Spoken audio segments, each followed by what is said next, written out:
Our history here is written in the rocks, in the layers of geology that expose a story reaching back millions of years to the time of the dinosaurs. And human history in this valley is literally carved in stone. The stories of the ancestral Pueblans are right here in front of us. Ayak nu punikai maanoni im tangwanting mamauting.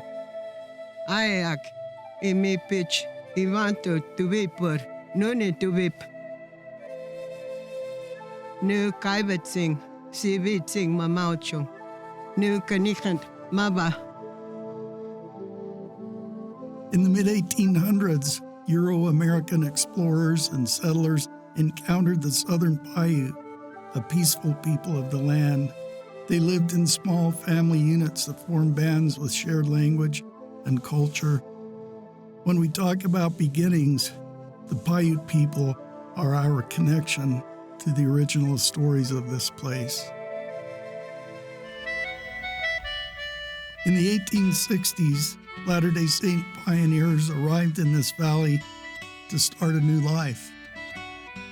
We're on the campus of Utah Tech University at what we call the Encampment Mall, which is a prominent area in the center of campus where the first settlers in St. George camped when they arrived in the valley.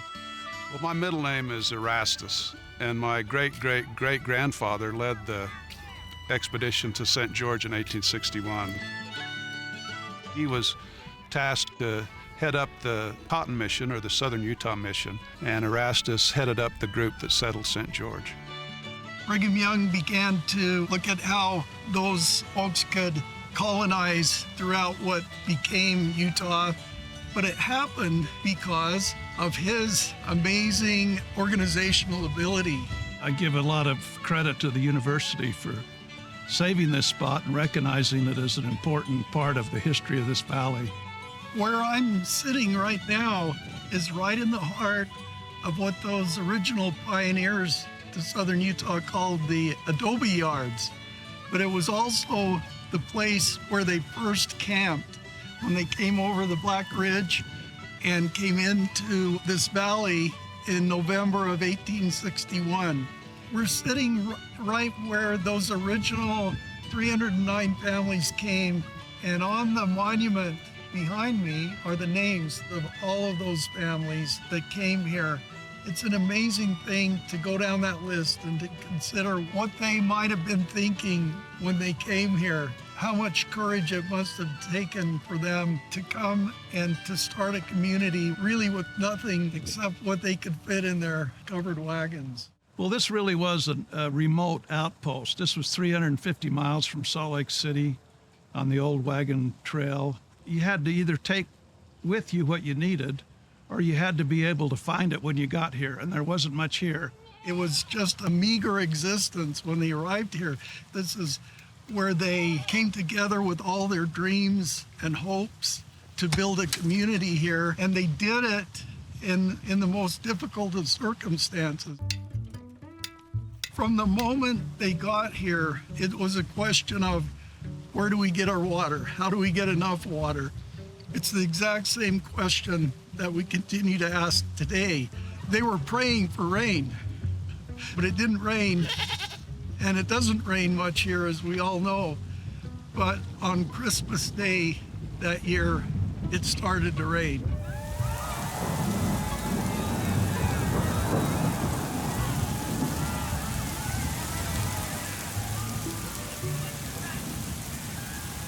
And it didn't stop for 40 days.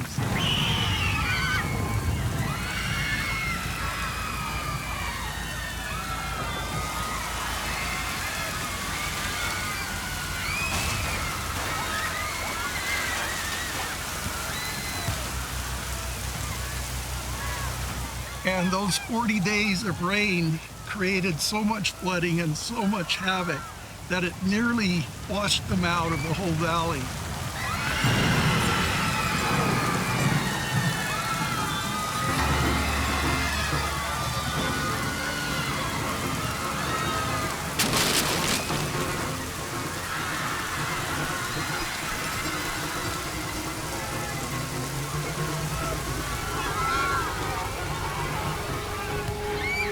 My roots go back very deep here in this southern Utah area, and especially right here in Washington County.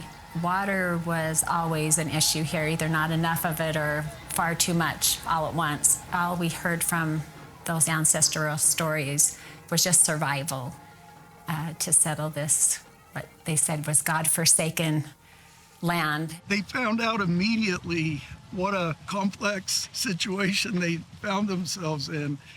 They were ready to start a new life here, but with those meager provisions and with the very slightest of goods, they were so isolated here that they had to figure out how to make it. The biggest concern was the river. They just had a terrible time taming the river. I remember reading a pioneer journal that said, "We didn't know what to do with the Virgin River. It was too thick to drink and too thin to plow. People would take their barrels down to the Virgin River, draw out water, take them back to their homes, and then wait for 3 days for the mud to settle to the bottom so they could drink from the top." And then it was a matter of being able to put dams in the Virgin River and divert water for their farms and for their crops. And that was just an ongoing effort year to year to year to year as floods would come and wash out their dams, as they would build again and try to water their fields. They'd get their crops in the middle of the hot summer, and then there'd be a flash flood, the dam would fail, and they wouldn't be able to save their crops. The river probably was their biggest obstacle, but there was heat like they were not used to, well over 110 degrees during the summer. Mosquitoes, varmints that are here in the desert that are difficult to deal with. It was very difficult to get people to come, number one. And secondarily, it was very difficult to get them to stay once they came and saw what was here. Once I lived in Cottonwood and owned a little farm. When they called me down to Dixie, it caused me much alarm. To hoe the cane and cotton, I right away must go. But the reason why they sent me, I'm sure I do not know. The song, Once I Lived in Cottonwood, and of course it's about a couple who come down in a wagon and they have a couple of horses. And by the end of the song, it's been long ago when their two horses are dead, long ago dead.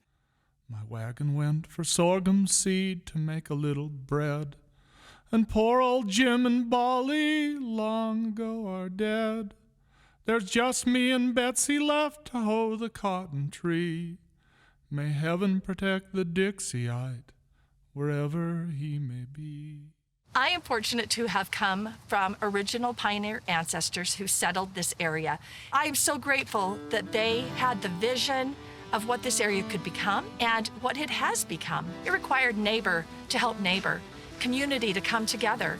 And that spirit of collaboration, community, service, and grit is really what became known as the Dixie spirit. Come thou fount of every blessing. And from that next spring, they went out into this valley and created a community. Of mercy never ceasing.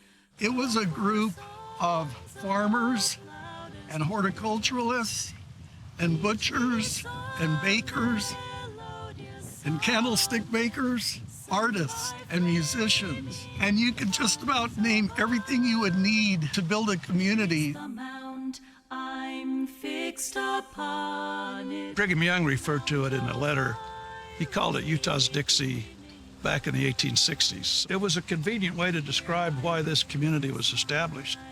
Just like in the South, they came here to raise cotton. They raised grapes, they raised melons, they raised pomegranates. So these were crops that were typical of the southern states. And so it was only natural that people would start referring to it as Utah's Dixie. The 309 families that came to St. George came with a very strong common bond. They were of one faith. They were responding to the call of their prophet to go on a mission to establish this city in the desert. And we still feel the effects of that today, of a can-do kind of community that is still in some ways isolated, geographically, politically, and in other ways, that is still here and still thriving and still leading in so many ways. And it really does harken back to those first people who came right here and said, we can do this, we're going to do this. It's truly amazing, and I attribute that to what has come to be known as the Dixie Spirit. Here's my heart, oh, take and seal it for thy courts above.